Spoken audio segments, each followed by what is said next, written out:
La buena cerveza es el lubricante social por excelencia.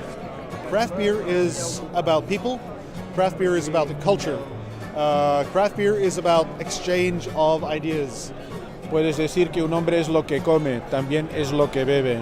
Si es natural, mejor. Es sostenible a nivel empresarial, a nivel gastronómico y además es un producto que se ha de promover. Solamente tiene cosas buenas y tenemos que fomentarla. Que la calidad y el placer de las cosas bien hechas va a prevalecer sobre el resto. Es tan sencillo como eso. ¿Quieres calidad? La tienes aquí.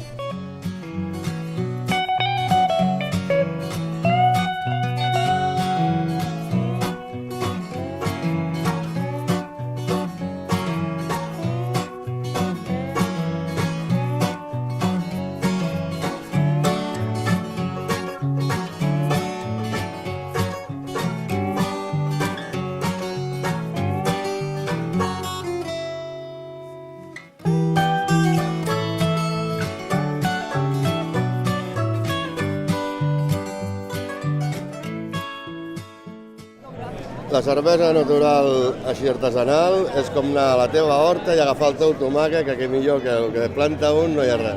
Un producto natural, un producto completo. La cerveza es un mundo muy entretenido a descubrir. La cerveza es lo que más bebes y lo que menos atención prestas a la hora de beber. Presta un poco más atención a lo que estás bebiendo.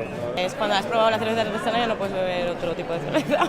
Que la gente abra la mente, o sea, que pruebe productos diferentes, que seguramente que van a encontrar la que más les guste a ellos y que la variedad está al gusto. O sea, que... Se ha de probar.